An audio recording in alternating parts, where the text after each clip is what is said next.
for everybody that has now just begun to join us online, I want to thank you for joining us here. This is the iPEC graduate interview. For those of you that do not know me, my name is Luke Iorio. I am the president of iPEC, which is the Institute for Professional Excellence in Coaching. We're in for a really fun conversation today. You see, we're going to do a couple of things. This is actually a little different than some of the other interviews we've done in the past, where we're going to get a little bit further into Sanni's background so that you can have an idea of where she was before she made a transition to what I would certainly call as a path less traveled. And then we'll specifically talk about what her coaching journey has looked like and some of the incredible work that she is now doing as part of her coaching business, as well as the organization Outwild, which she is a co-founder of. And so I want to thank everybody for joining us. I know those that are live here in Zoom have told me where they are connecting in from. For those of you that are on Facebook, please do the same. Drop in a comment there and just let us know where in the world you're connecting in from today. And we are going to be underway. So let's see, just a couple of quick things that I would like to throw out there. First, again, for those that are just dialing in, my name is Luke Iorio, the president of iPEC, the Institute for Professional Excellence in Coaching. I'm going to be joined in just a second by Sanni McCandless, one of our graduates and a very, very successful life coach. And we're going to be talking about her journey here on this iPEC graduate success interview. In addition to that, we are going to get the chance to ask some questions throughout the course of the call. What I would encourage you to do is that there is a Q&A box on the very bottom of your Zoom video screen. You can just drop your questions in there. They're going to come directly to me as the moderator of today's call.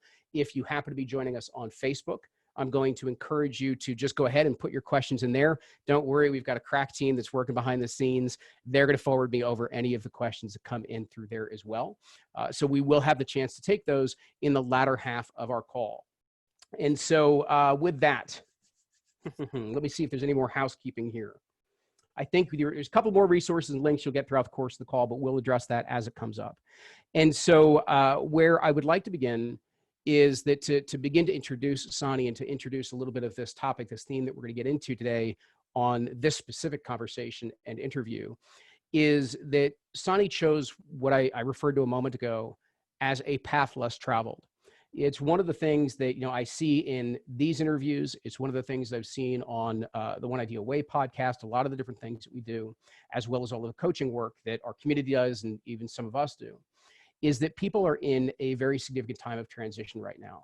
We hear a lot about how is it that I can connect more to what I really value most, what means the most, what matters the most in my life right now. And for some, that means a specific lifestyle shift that they might be trying to make to prioritize the things that they hold nearest and dearest. For others, it means also some maybe career change that they might be going through, career transition, to align what it is they do for a living with the type of passions and strengths and desires that they have for the overall total quality of life that they're looking for as well. And we've got an expert, one of our graduates, who is with us today to illuminate on this topic. It's one that she very specifically has lived kind of through her own journey. So she's got a lot of personal experience with it. And then this is the work that she's devoted herself to as well with her coaching practice. And so, formally, let me go ahead and introduce you to Sanni McCandless. She has her own full-time coaching practice. She is the founder of Outwild, an event series and resource hub for people who want to create more outdoor and value-driven lifestyles, hence the reason why she's with us today. She has so much to share with you in terms of how she created her own outdoor and value-driven lifestyle, how she signs on as well as retains clients, and how she keeps her businesses running smoothly, even when she's on the road, out and about and adventuring. And so with that, Sanni, I want to thank you for joining us here today. Hi, thank you for having me, Luke. I'm really excited to be here. Fantastic. I think let's maybe start with, as opposed to the path less traveled, maybe we should talk about the one more commonly traveled first. And so maybe to give everybody a little bit of that sense of background of what was the path that you were on, because it's probably one that many of us can say resembles different aspects of our lives. Yeah, absolutely. I mean, so when I graduated from college, I think I very much had in mind a template that I was following, that I'd seen my friends follow, that I'd seen family members follow, that I felt like was widely accepted, culturally appropriate. It was laid out before me, and it made sense.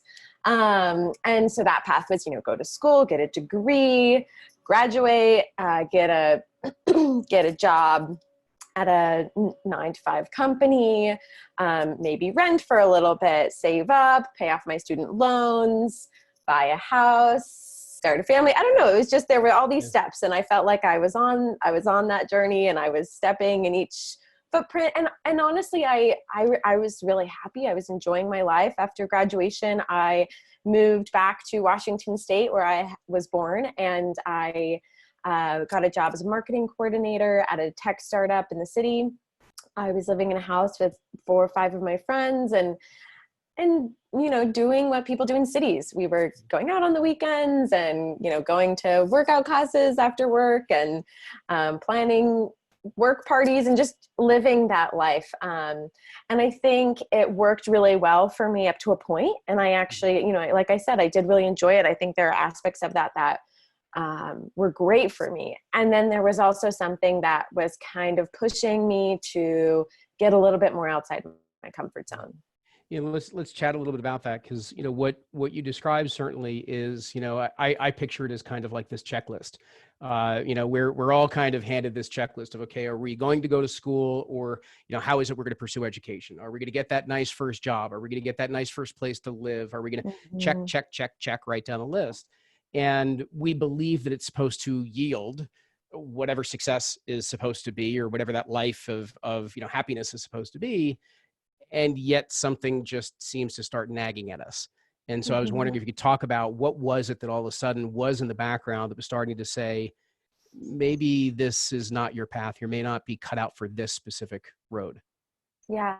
Well, and I like how you said cut out for this specific road, right? Because it's not that there's anything wrong with that path. I don't think there's anything innately wrong with that template. And I think, different people are going to thrive in different environments. So that might work really well for some people, and it might not work for others. I think for me, I realized that I wasn't really being intentional with my choices. I was just moving forward in a way that made sense. And in some ways, I'm really glad that I did. I think going down that path for a while, it helped me see that world. It helped me experience it, see if it was for me. It also helped me pay off my student loans and do a bunch of stuff that helped set me up for success later on.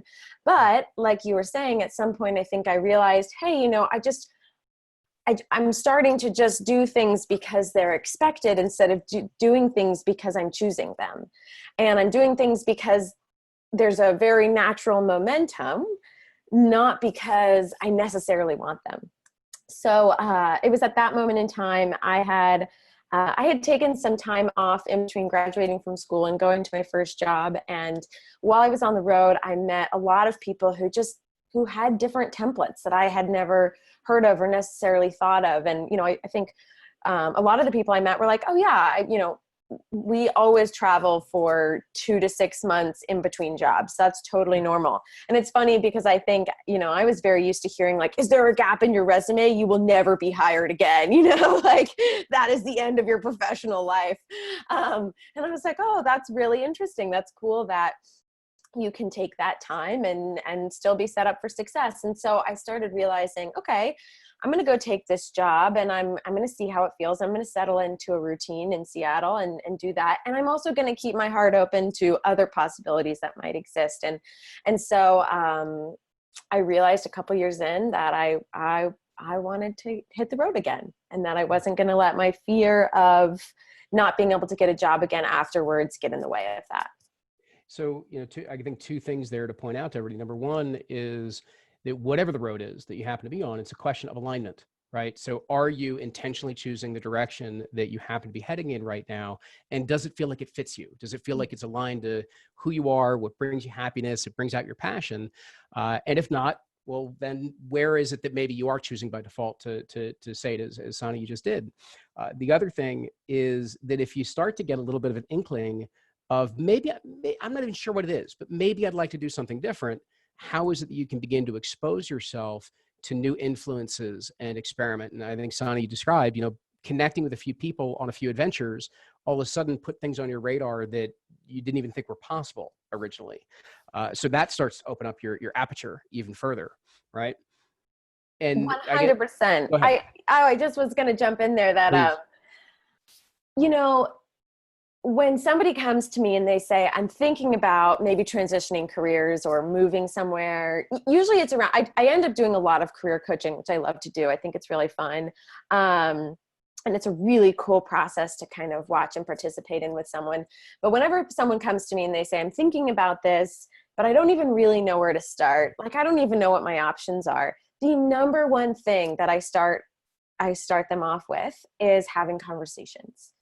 The number one thing, to sit down with anyone and everyone who will get coffee with you for 20 to 40 minutes, or 15 minutes, whatever you can get. And maybe you start by asking really general questions like, what do you do for a living?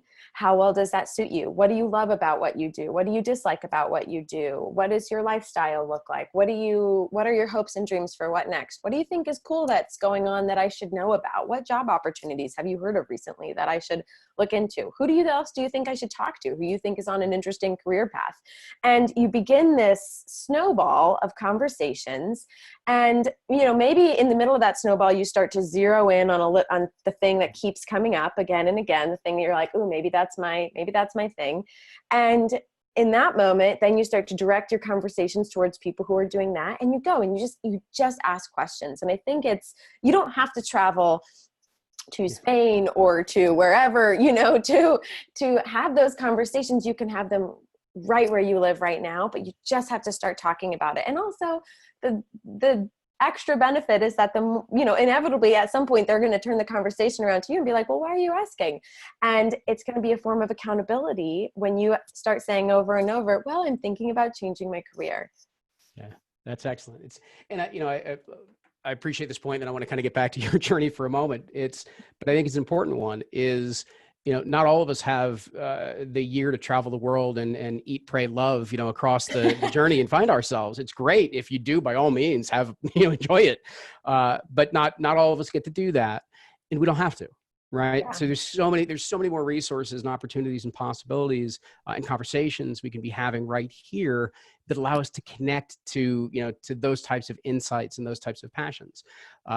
So actually, let me jump back for a second to ask you then, what was it that kind of gave you that either that confidence or that push to then make the leap and say, I am going to make this happen for myself? Because a lot of people may start to connect to making a change like that, but then hold back and 10 years pass by.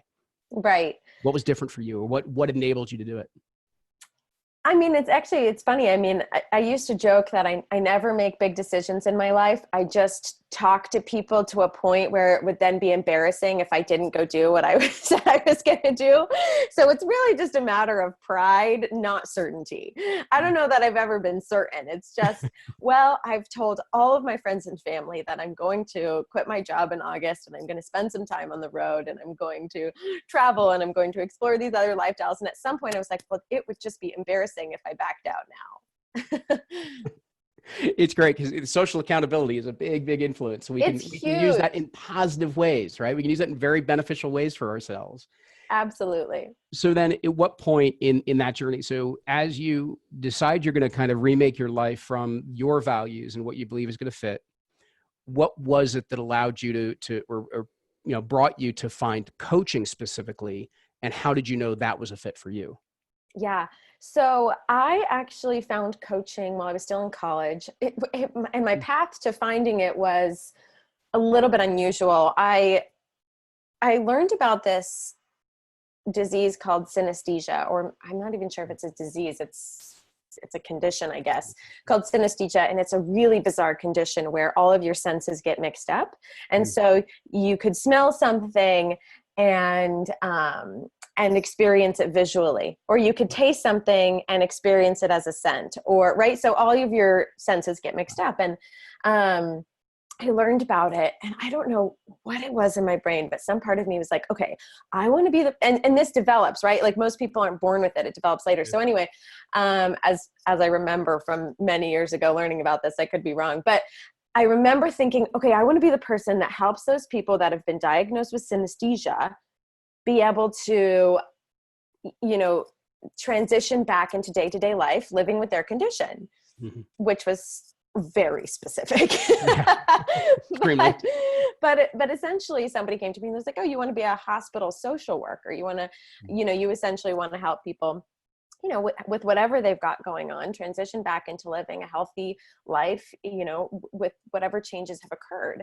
And I was like, yeah, that's it almost, except for what about if it wasn't necessarily in the hospital? Yeah. And then somewhere in there, I learned about life coaching, and I was already pursuing a psychology degree. So I was very familiar with therapy and counseling and some of the more traditional version careers working with people one-on-one. And so I realized like, oh yeah, coaching, that's what I want to do. I want to be a life coach. And when I graduated, I actually reached out to a couple coaches. Mm-hmm. And I was like, I'm graduating and I want to be your apprentice. And can I, because I didn't know how you became a coach. And I was like, you probably just go hang out with a coach and spend time with them. So I reached out to a couple coaches, and everyone I talked to was, I think, a little bit confused, but very excited that I'd reached out, but they didn't really need help. So I realized I'm too long. My thought was, I'm too young to be a life coach anyway. Mm-hmm. I'm going to just go get a different type of job in the marketing background that I also have. So I did that. And, but in the back of my head was always this life coaching thing. And that was really, the purpose-driven area I wanted to go. But I always had that nagging thought of I'm too young to be a coach. And then I actually had a really powerful conversation with a friend about probably 10 months after I quit my job. I was thinking about, okay, savings are running low. I want to have a plan. What am I going to do next? What runway do I need? Yep. And I reached out to a friend who was a coach, and I expressed to her my concern. I was like, I really want to go into coaching, but I'm worried I'm too young. And she was like, well, coaching isn't advice driven. And she said everything that iPEC reinforced and helped me learn as well, which was, you're not there to tell somebody how to live their life or what you think they should do or what you would do in their shoes. You're there to ask them the right questions, to hold them accountable, to give them a way of seeing themselves differently. Yeah. And it's not about you. And she was like one of the best coaches I ever knew. And she was in her early 30s at the time. She was like, one of the best coaches I know is 21. And it's just because she's an incredible listener. It's because she's really good at asking questions, really good about following her intuition in conversations. And that totally changed everything for me. From that moment on, I was like, oh, wow, I can do this. And my age doesn't have to be a factor. Very cool. So let's talk about then actually making that transition into coaching. It's one of the things you sort of actually, I think, just alluded to it. But I know it's something I've heard you talk about in the past is you sort of set yourself up for success, meaning you started to think about what is your runway and how are you going to do this? So maybe you could take us a little bit through what was that transition like? We'll talk a little bit about the training, then we'll talk about what comes after.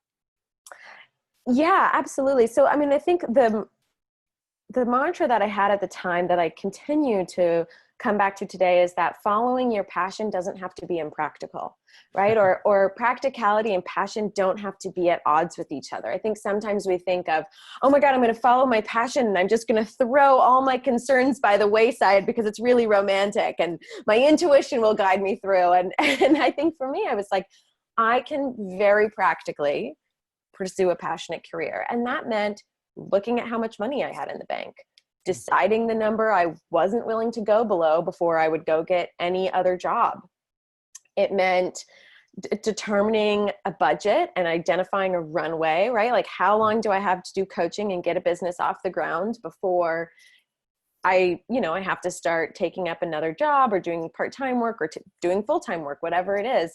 And just laying it out and just being really practical about it and identifying all of the steps, being like, okay, I like this coaching program. It's going to be about this many months. I have this number in my savings account. I'm going to take out a loan for this amount. I'm going to, right? I mean, and just not letting the idea that just because it was my passion, the whole process had to be really passionate as well. The process was very practical. I think it's really important because, you describe one of these kind of many paths that we see all the time. One is, you planned out your runway in terms of what you needed, what was the type of space, what was the budget, what did you want locked away, where were your kind of thresholds? If I went below here, I'm going to need either something part-time or full-time. And I think it's one of those, areas that when people get into transition, initially, because of that a little bit of that stress and that fear response, our minds might try to have us look at it as if it's black or white. Either completely, you're all in, you do this and you do it tomorrow, or not at all. Right. It throws out everything in between. And the reality is, and this is actually even part of what coaches do with their clients, obviously, is design that practicality, is talk through what are the multiple roads, because it also isn't just one road. What are the 3, 4, 5 different paths that are going to give me a shot at seeing this through? And it sounds like you had your main path, but it also sounds like you had a couple of contingency plans there too. Oh, so absolutely. that if you needed to shift around, you had the ability to without much concern. Yeah. And having a backup plan doesn't mean you're not committed. Yeah. It just means you're being smart about, you know, that who knows how this is going to go. I mean, when I laid out my budget, I was going to run out of money. I can't remember. It was like 4 months, I think, or maybe it was 3 or 4 months before iPEC finished. Mm-hmm.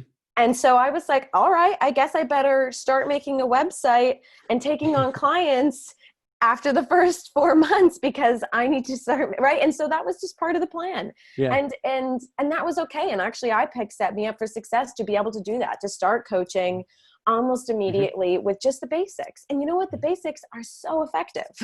You know, I mean, yes, I learned so much from the rest of the course, but I got the basics first, and then I was able to, and when I started, I think my website said, like, somewhere on it, it was like, you know, get affordable coaching for the next 4 months until I get my certification, right? I was just really honest. I wasn't embarrassed that I didn't have the certification or worried I didn't know anything. I was just like, I'm just going to make this really affordable for you, because not everyone can afford coaching. So it's a good opportunity for you. And I'm just going to be upfront about the fact that I'm not going to have an official, you know, I'm not going to have all of my training until 5 months from now. You know, and that's just one other thing, because, and I want to get into your actual coaching practice and a little bit about the training too, but what you just described is, you know, an authenticity in the way in which you present yourself from a marketing standpoint, put yourself out there and talking to people about where you are in your own journey. You know, I saw a comment in here, and I certainly hear this very, very often of, you know, can I really coach people if my life isn't totally in order? If I don't have it all figured out, if I don't have all of the I's dotted, T's crossed, and life is just this beautiful little dream picture. Can you talk a little bit about how actually the authentic approach and the real approach is becoming a significant more asset to the way in which coaches represent themselves in the marketplace? Oh, I mean, absolutely. I think, keeping on a mask would be so tiring. I think if you felt like you had to have all the answers all the time, that sounds like a really heavy burden to me. Yeah. And, you know, again, I think I kind of said this earlier, but coaching is not about giving advice. It's not saying, well, look at my perfect life, let me help you create yours that way. It's about truly listening to people, about asking them the right questions, about helping them see themselves differently, about holding them accountable, creating a process with them, questioning the things that they say are true, right? It doesn't have to do with us. Yeah. We just have to show up. We have to be patient. We have to trust ourselves, all of the things that make a really strong coach. But, you know, life isn't some sort of end game where once it's all perfect, then it's perfect forever. I say this about balance too. I'm not like, it's not like you achieve balance and then you're good to go for the next 60 years. It's about knowing the place that you want to come back to. And I think of it as a wave. And absolutely, sometimes our lives are going to be heavily leaning to one side or another. We're going to be like, I'm not quite back to that place that I know is there for me. And that's okay. You know, as long as we're actively making an effort to come back to our center, then I think we're on the right path. But again, I think when we work with people, it really doesn't have to do with us.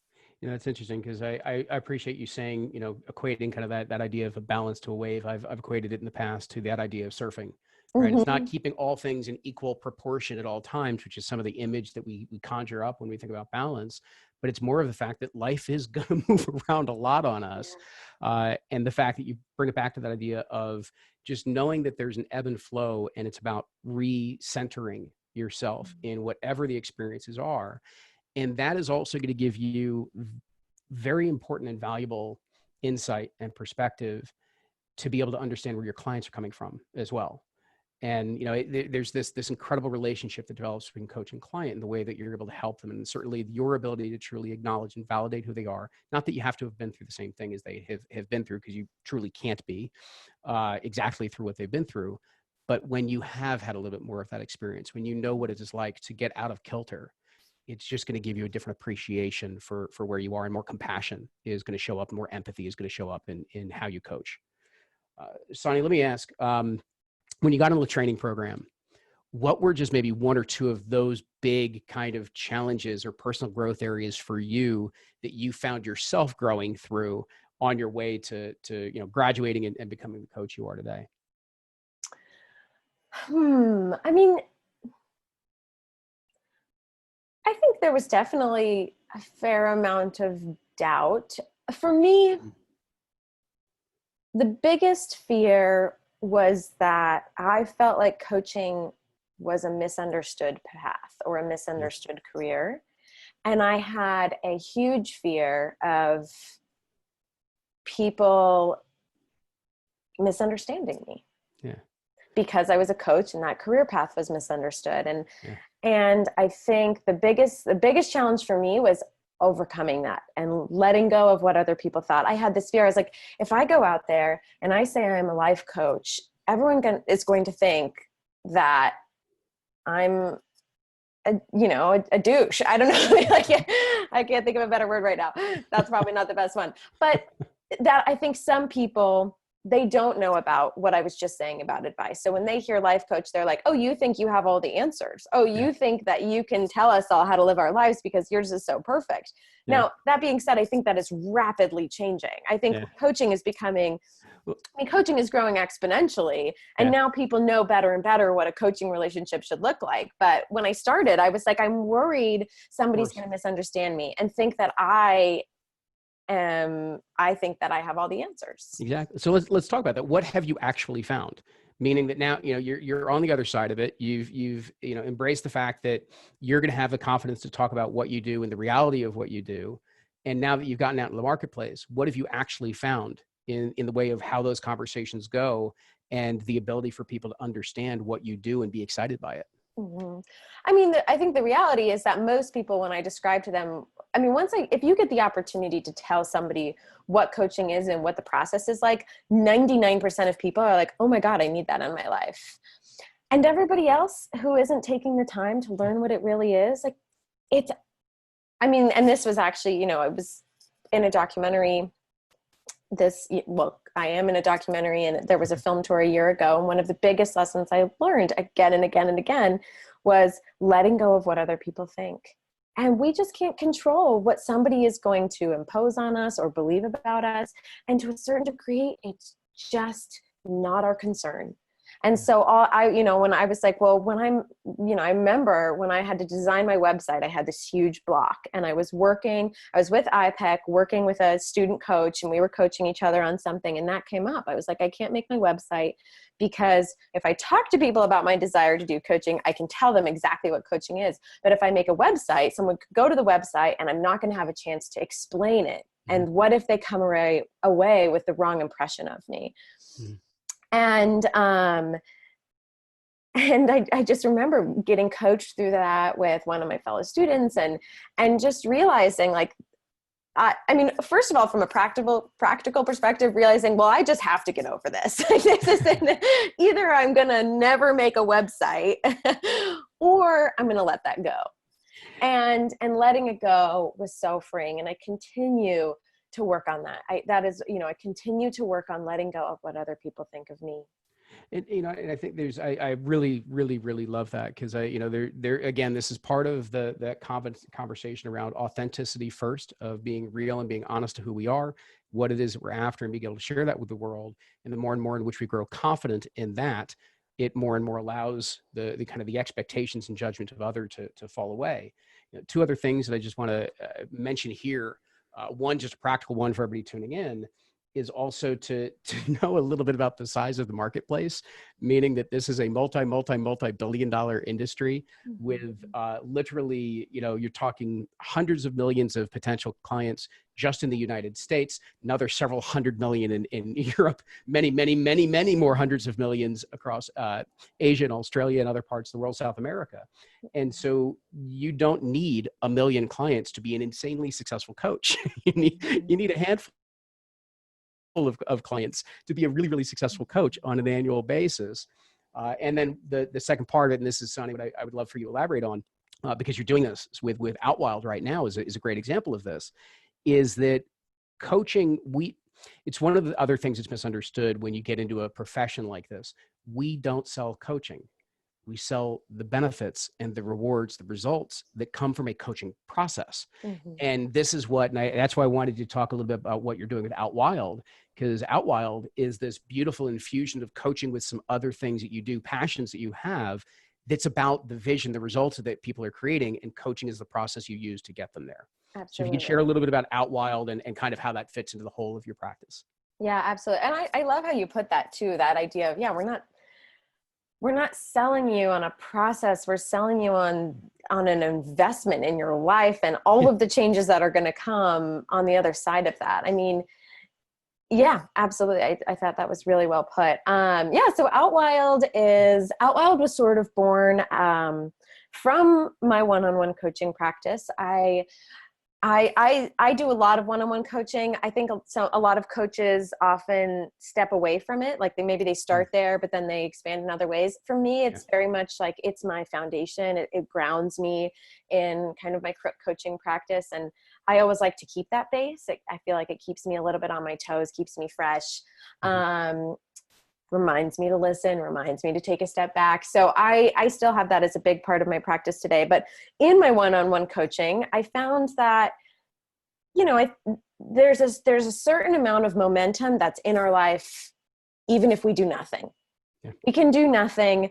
I mean, just go, and not nothing, but just going through your life, you're going to have a certain amount of momentum. You're going to, continue working at a company, and then suddenly there's going to be the opportunity for a raise or a promotion, and you're going to continue dating, and then you're going to meet someone and decide to take that relationship further. There's just momentum in our daily life, and it's really easy to just kind of fall prey to that momentum. There's this amazing quote that one of my clients told me once that I think about all the time, and it's, when insight is lost to the insatiable momentum of the ordinary. I love that, because I'm like, it's true that life will just continue forward whether we do anything or not. And we lose so much insight when we don't pause and question that a little bit and say like, okay, I keep saying how I want more free time, but I just accepted this promotion. What's going on there? Why is there that dissonance? And anyway, so,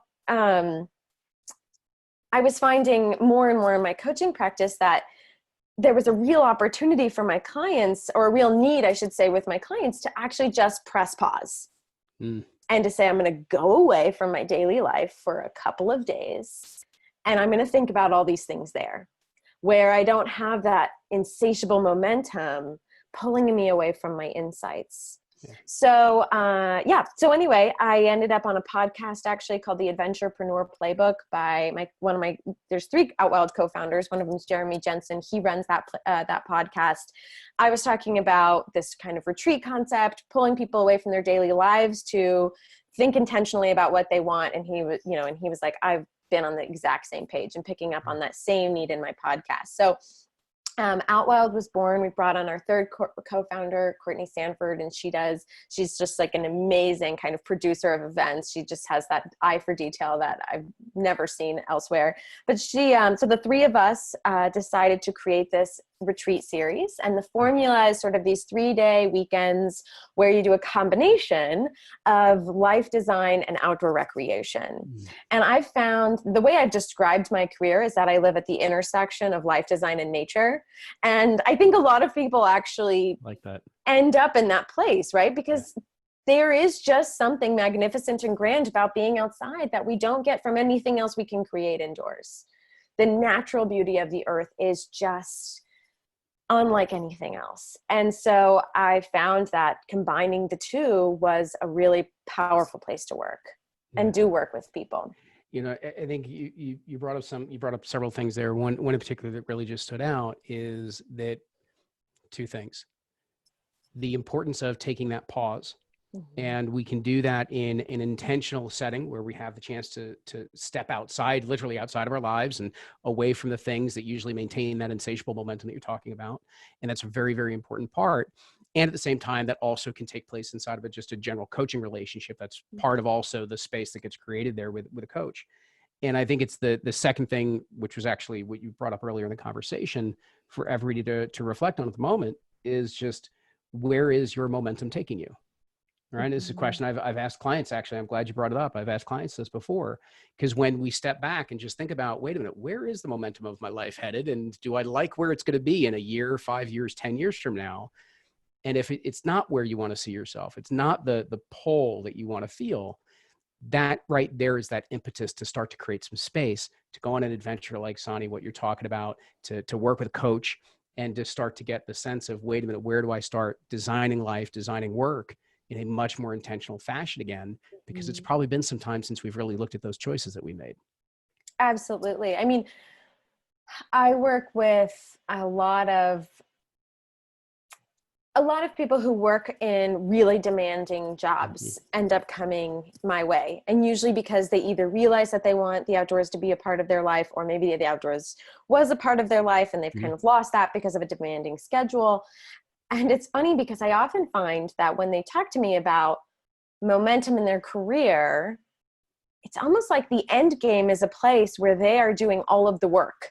They're like, I want more responsibility and more tasks, and I'm going to do this and I'm going to do this. And I'm like, and I think that can be good if that fuels you. And I also often ask the question, what would it look like if the goal was to make more money and work less? Just putting that out there. I don't know if it's possible. We'll see. Let's play with it. But what if that was the goal? And it's funny how often I've seen that question kind of help people kind of jigger out of this mindset where it's like they're caught up in the story about what success looks like, and actually instead of actually thinking about what they want their life to look like. Well, and maybe you could say a little more on that, because and let me just tee this up. One of the things you nailed something there really, really important, which is that many of the ways in which we try to create our future is simply predicated on the past experiences that we've had. And so if what we've learned is that the way that we get ahead or get to our future is running faster on the hamster wheel, and that's what we're going to do, right? We're going to run faster and faster and faster on the hamster wheel. Because Exactly. we have no vision of what else could be out there and what those other paradigms could even be. And so I'm curious for you, because I've got to imagine this is a big piece of your work, of how do you work with individuals to really not just maybe crack the door open to a new paradigm, but to make a true mindset energy shift in the way they see things, so that vision they just caught a glimpse of is actually something they can believe in.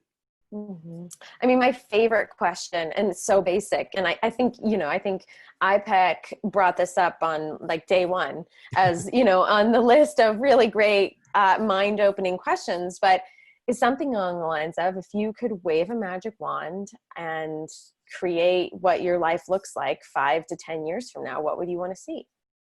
And then the second that magic is involved, we are willing to totally step outside of our story. We're like, oh, well, if I'm waving magic wand, then, and then they say all these things and I'm like, that sounds really good. Let's work towards that. Yeah, absolutely. Excellent. So I guess maybe I want to ask you one more question specific to kind of wrapping this part of the interview up. Then guys, I'm going to open up for any Q&A and we can kind of take it from there. We've got individuals that are tuning in today. They might be checking out the coach training program. They may be just thinking about some type of transition that they may want to make within their own lives as well, feeling kind of that calling to reconnect to something. And so knowing that in either instance, these are people that are thinking about a transition for themselves, what would be any of those words of wisdom, those secrets, those insights, just something that you would love for you to be able to pass on and share with them today? I have two things that I often say. A client told me, I get so much from my clients. They just always have these great things. One was from a client. He was supporting a friend in a ultra marathon. And, so they were at like, I want to call it the opening ceremony, but it's like the opening remarks before the race.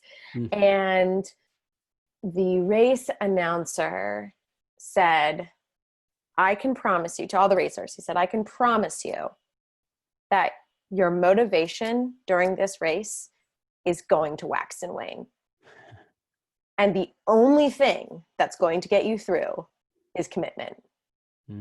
And my client told me that. And I was like, oh, that's so good, because that's so true. You know, I think sometimes, especially when we're pursuing a career that's passion driven, we have this notion that, well, then I should just be 100% psyched the whole time. And if I'm not having fun or feeling psyched or energized by it, then I must be on the wrong path.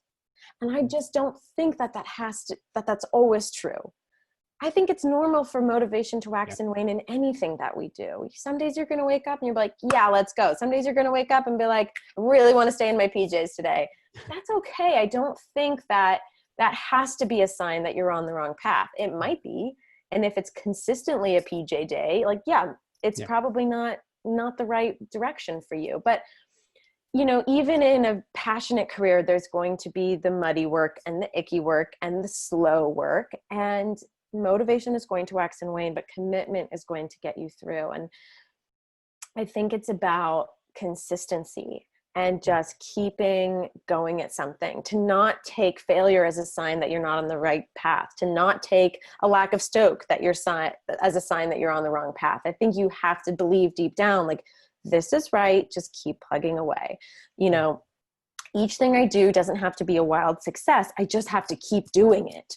You know, I mean, entrepreneurs are not the ones who didn't fail. They're just the ones who failed and then just kept going and kept reiterating. Right. So that's a big one. My other favorite piece of advice, and again, both of these I give to myself on a daily basis, but is that feedback is a really delicate thing. And I believe that one mindset around feedback is that, so I think sometimes our initial reaction to feedback is to be defensive, and that it's like, you're saying I'm doing something wrong, that makes me feel insecure, and I'm going to get defensive about it. And I think that a lot of the time feedback is a gift. And when we get feedback, to graciously accept that and to say, thank you for giving me an opportunity to learn and improve, and for providing your thoughts. And I also know that people are going to give you feedback that isn't about you. And they're going to tell you about whether you're doing something right or wrong from a place that actually has nothing to do with you. And it is of the utmost importance that you use your intuition to decide when feedback is a gift and when it's not about you. Because the feedback that's a gift, that is your greatest opportunity to improve. And the feedback that's not about you, that can be so damaging, and you can't let it get into your head. So just using your intuition to decide which it is. And if it's not about you, disregard it. And if it is genuinely intended to help you grow, and that was the purpose behind giving that feedback, then open your heart up to the idea that we might not all be perfect. Because we're probably, or you could see it as we are already perfect, but that we have opportunities for growth, and that this might be one of them. Sorry, I'm laughing because obviously Sanni's aware talking about that idea of being perfect is something we talk about in the iPEC program, but I'm going to leave you guys to have to figure that one out and find that out as you get into the program, because it's a longer conversation than this. You just brought up several really key things. So before I pause for some questions, just a couple things. First, with where you wrapped up around feedback, which I think is so critical. When you do receive that feedback and you tap in the exact way, Sanni, you were describing, one of the tricks that I've used with clients is to say, well, let's assume that the feedback is anywhere between 1% to 99% accurate. We know that it's probably not completely off, and we probably know that it's not completely right either. We know it's somewhere in the middle of this spectrum. we get to figure out, based on using our intuition and kind of tuning in and checking in with ourselves, of where actually on that spectrum do we get the valuable feedback that's helpful to us at that moment in time. I love that. And then it's right. And so the other part is to be able to decide where it is on that spectrum is to come back to our center, something you had alluded to before, right? And one of the things that it's so critical to coaching, but any transition you're going through as to why you would want to receive coaching, this is what we do as coaches very, very often, is we provide that very, very deliberate, contemplative space for our clients to get back to center and to separate what are the fears, what are the judgments, what are the old conditioning and old patterns that actually aren't really real, that aren't really true, that are operating out of an old paradigm. And then what is real? What is really useful feedback? What are the things we want to pay attention to because they inform the way we're going to make the next decision about what we do. And being able to separate the what's really true from the stuff that maybe just feels true is a really difficult thing for us to do on our own. And that, again, speaks to when we have this space, you're not only able to more consciously navigate those choices and decisions in your life, to be more deliberate, to be more intentional. You also, to go back to the other point you made around motivation and consistency, that's where you tap back in, right? Yeah. You need that space. It's a very famous, Zig Ziglar, old motivational and sales trainer, just had a real interesting way, wonderful way of putting things. And he used to, say that people say that motivation doesn't last. Well, neither does bathing. It's why we recommend it daily. Motivation's the same way. We've got to tap back into it on a regular basis. And it does need to be something that's consistent. And you need support, whether that's a coaching partner, a support system, a deliberate support system that is in place to help you do those things. And so I want to pause. I know a couple of questions did come in, but Sanni, I want to thank you so far for everything you have provided to us, all the insights and experiences as well. And for everybody, Sanni's going to tune in and hang on with us just a little while longer as we take some questions and see what it is that's come up. Do me a favor, please do drop them in the Q&A box. It's easier for me to see them. If they're scrolling by inside of the chat box, I may miss them. So there's a Q&A at the bottom of your screen. I'm going to check that now. Let's just see.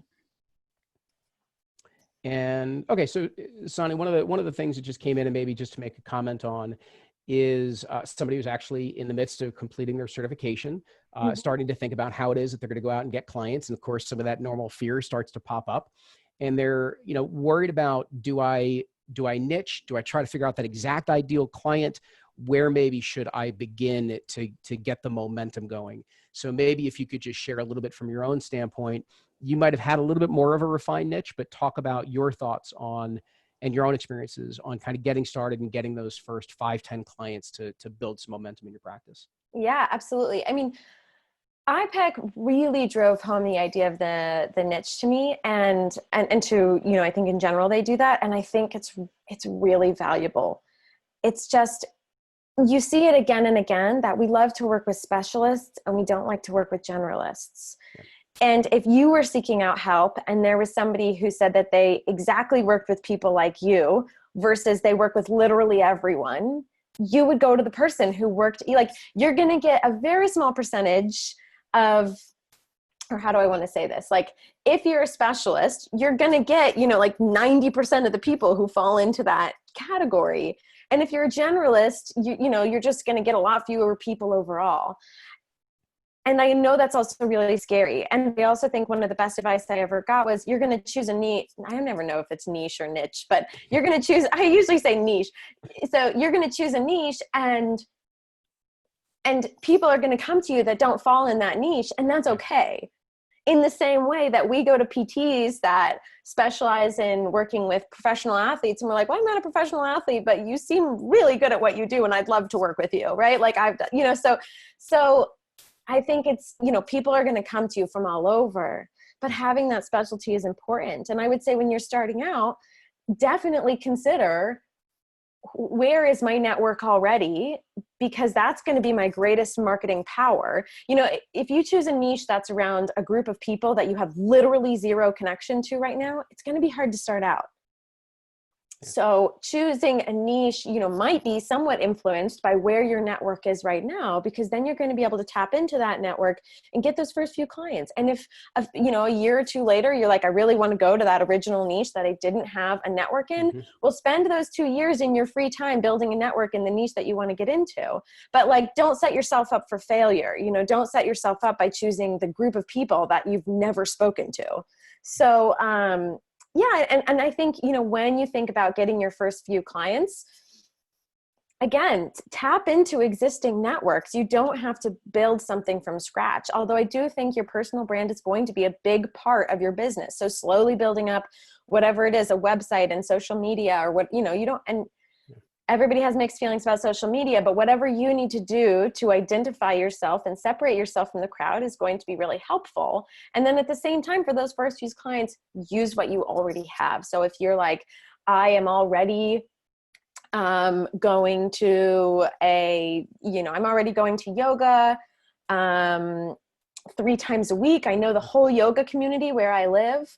Okay, well, maybe you want to work with people who are in the health and wellness space, and you want to target your messaging around that group. And then you want to go to all the yoga studios around town and come up with a deal with them. For every client I get through you guys, I'm going to encourage somebody to sign up for a yoga membership. I have no idea, but I think it's really important that we don't try to completely reinvent the wheel when we do our initial marketing. Yeah, I think you're spot on. I mean, one is certainly starting with who you know, right? So there are pockets of influence already inside of your experience that you do have with inside of your network that's already sitting there. There is one of the practices I really wish I could remember who to attribute this to, because this was so great. One of our graduates years ago used to put 10 dimes in their left pocket. And their goal was to have 10 conversations throughout the course of the day to just simply talk to people about the fact they were a coach. And every time they'd move 1 dime from the left pocket to the right pocket. And that was it was their way of getting started, was literally to just start getting comfortable having conversations around coaching and the benefit of coaching. Because it's right. And so as soon as you start doing that, your confidence starts climbing so rapidly, because you're not fearful of what you're going to say. You're just saying it, blurting it out, and learning as you go. 100%. If you are not talking about your practice or your work as a coach or your desire to become a coach on a regular basis, it is going to be really hard to spread the word.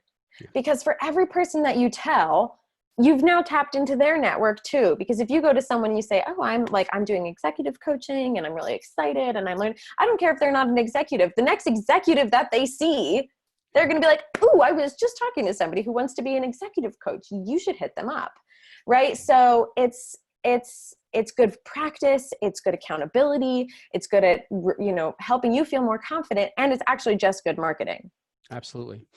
So I also would echo Sanni's comments around specialization. I do want to get to a couple of other questions, but, certainly chat with some other coaches, chat with our admissions coaches as well to get more information on that. Madison here asking, elaborating a little further. I wanted to add something to this, and then Sanni, see if you have anything more. What was a major step you took to land your first client? Finding my fear comes from reaching out to people and feeling like I'm trying to sell them something. So one of the things I would advise, Sanni, I'd love your experience on getting around that feeling like you're selling, is that I started reaching out and encourage people to reach out to their network to go have a cup of coffee as an update, as a conversation, say, hey, I'd love to know what's going on in your life. I'd love to update you with what's going on in mine. And then ask them for help. Don't ask them to sign up as a client. Ask them for help of, I'm trying to get to know some more people who might be right for this type of coaching, or to maybe get a speaking engagement, or to just get to know, somebody inside of this organization. Ask people for help. People love helping. They love helping. Start there. And if somebody is a possible client for you, they're going to ask you. They're going to bring it up and say, well, just out of curiosity, how do you work with clients? It happens organically in that way, just again, to get the ball rolling and get some confidence built. Sanni, anything different? Oh, 100%. I mean, the thing is that you don't really want to sell anyone on coaching anyway too hard, because it's going to be such a big process for them to embark on. They have to be personally psyched to do it. Yeah. When I work with clients, and this is why I generally have a policy that I don't do coaching as a gift. I've had a couple people reach out to me and be like, coaching would be great for my husband. Like, I'm going to give him it as a birthday present. And I totally see the good intention behind that. But coaching is such a personal process. It's a big process. It's taking on a lot. It's a commitment.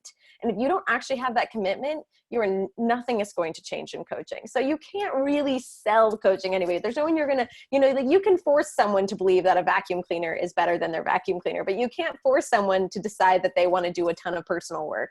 So absolutely going to people and telling them a process. Who do you think might be interested that I should talk to? What networks do you think I should, what is your experience with people like this? Do you know anyone else who's a coach? Who should I talk to? Just asking questions. And again, I love how you said it, Luke. People love to be a resource. Yeah. And if they are interested, they will come to you. They will say, I've been thinking about our coffee conversation and I really need a coach. Another question coming in from, I'm going to call him Adam today because it's anonymous, of just asking specifically, why did you end up choosing iPEC? Meaning of other schools that are out there, what was it specifically for you that said iPEC was the right fit for your program? I think it was largely intuition based. I did a little bit of research. Sure, I did a decent amount of research, and I found their program the easiest to understand and the most thorough. I think sometimes I would go to websites and I'd be like, I still don't totally understand how you helped me become a coach. And that was always a little bit of a red flag for me. I felt like iPEC was very clear. And I thought that they were the most thorough in terms of not just helping you learn how to coach, but helping you how to build a business, helping you identify a general niche, and then actually doing specific work within that niche. And my experience was that was exactly spot on. They were very thorough. They were very professional. They do not want to send bad coaches into the world. Absolutely. They just do not want to do that. They will not let you leave, not being ready to be a coach. And I really respect that. I think the utmost importance to me was to create a very sturdy foundation for myself. And when I was looking at the programs, I just felt like this was the best foundation I could give myself. And that was the biggest gift I could give myself as a coach. Awesome. Sanni, I'm going to get two more questions for you. I know we've got actually a bunch of others that have rolled in. I'm going to actually ask my team to post up on the chat board of how we're going to handle some of the extra questions. But I do want to, and I'll give you a few directions on that at the end of this call in just a moment, but I do want to get to two more. One that had come in from Tommy, and I think you can comment on this because of the journey you took to become a coach and seek training, asking a bit about what is the importance of the certification, the quality of it, the training to get started in getting clients if you already have what you believe is the necessary skill set to coach. I think you said before you weren't sure how you got into coaching, so you started, looking at what other people were doing, maybe being an apprentice, and then decided to go for coach training and certification. Can you talk a little bit about why you chose that and what you see and what you have felt in the marketplace as the importance of that?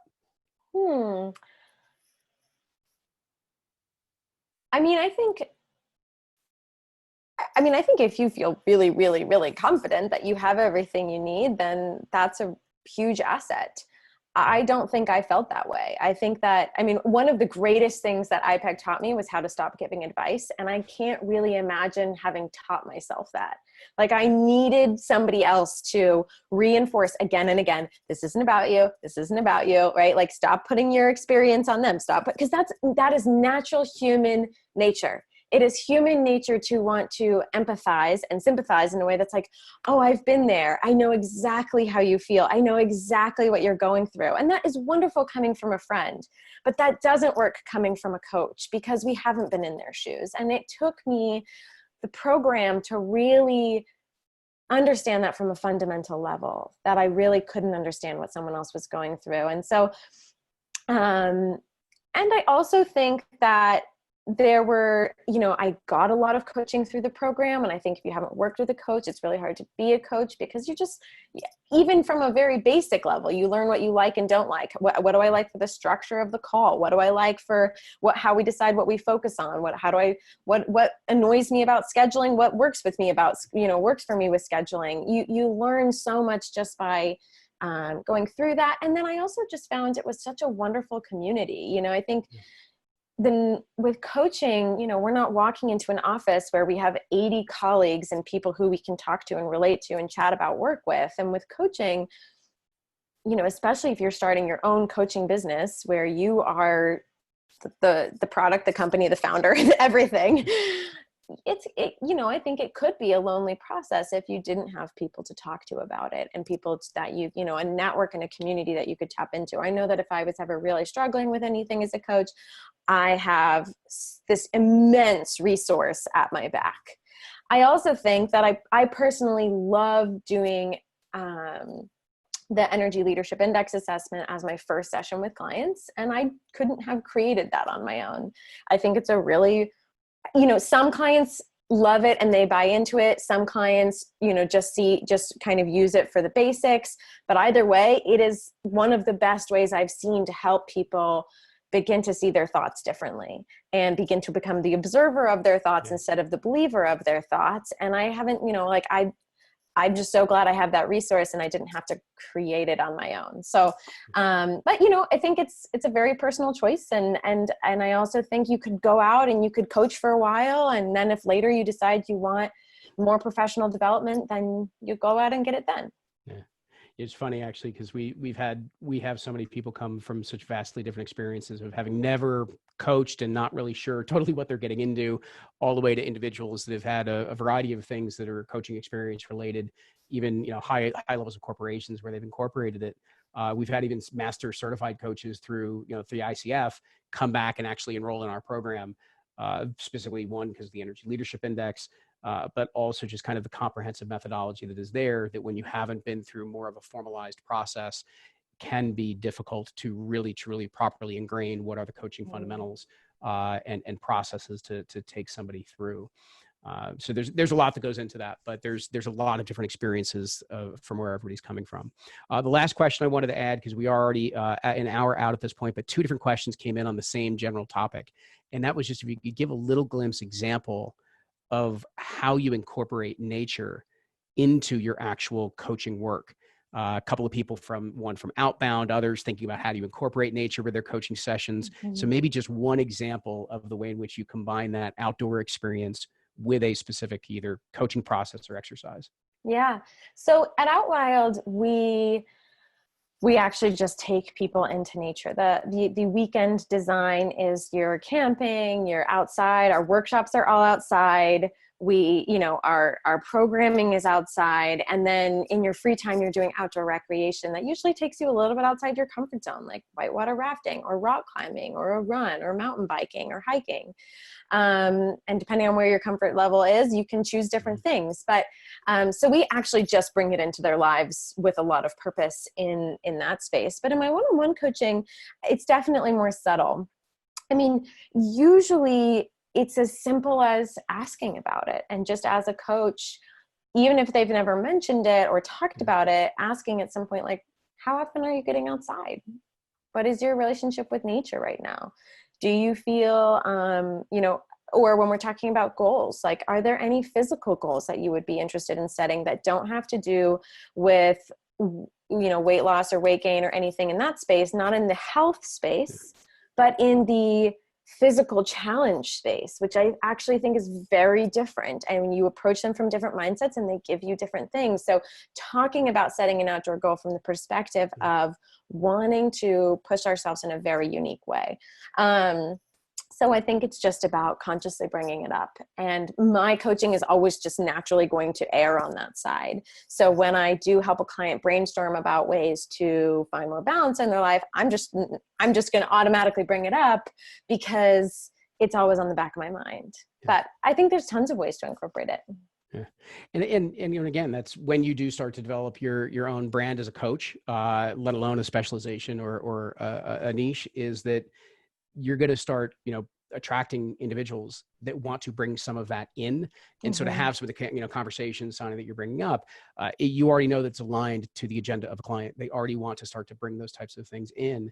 And for those of you that maybe may not have as pronounced of a brand, or you're not sure where nature would fit from that level of prominence in what you do, it can be as simple as, introducing some possible exercises, assignments that are related to what it is that they want to accomplish, to get them a little bit out into nature for the specific reasons of a literal change in scenery to help them connect and see a new perspective that normally they may not tap into. A couple of follow-up steps, but first, Sanni, I want to thank you so much for joining us here, for all the answers, the insights, the wisdom, the journey that you are on, and for sharing it with us. Thank you so much for having me. It was truly an honor. Thank you, Sanni. For everybody else, I know we've already popped up a lot of information here in the chat, but officially, a couple of things. Number one is there is an important date coming up, February 14th. No, I do not mean Valentine's Day, although that is part of it. But we've got an exciting bonus that's going on right now. It's tied to the end of our advanced standing period. There's actually an exclusive business boot camp that's a really extensive program, $1,000 type of program that's included when you sign up before February 14th. So if you are not already speaking to one of our admissions coaches, please reach out, which is at the session link to book an appointment. I believe that here is in the chat. You'll find that in the Facebook feed as well. And anything else, leave a comment in the Facebook feed. I can guarantee you we'll get back to you. We're going to try to assimilate all the other questions that we were not able to get to in time today. And like I said, reach out to our admissions coaches, but we will also monitor for those questions and see if we can answer them online as well.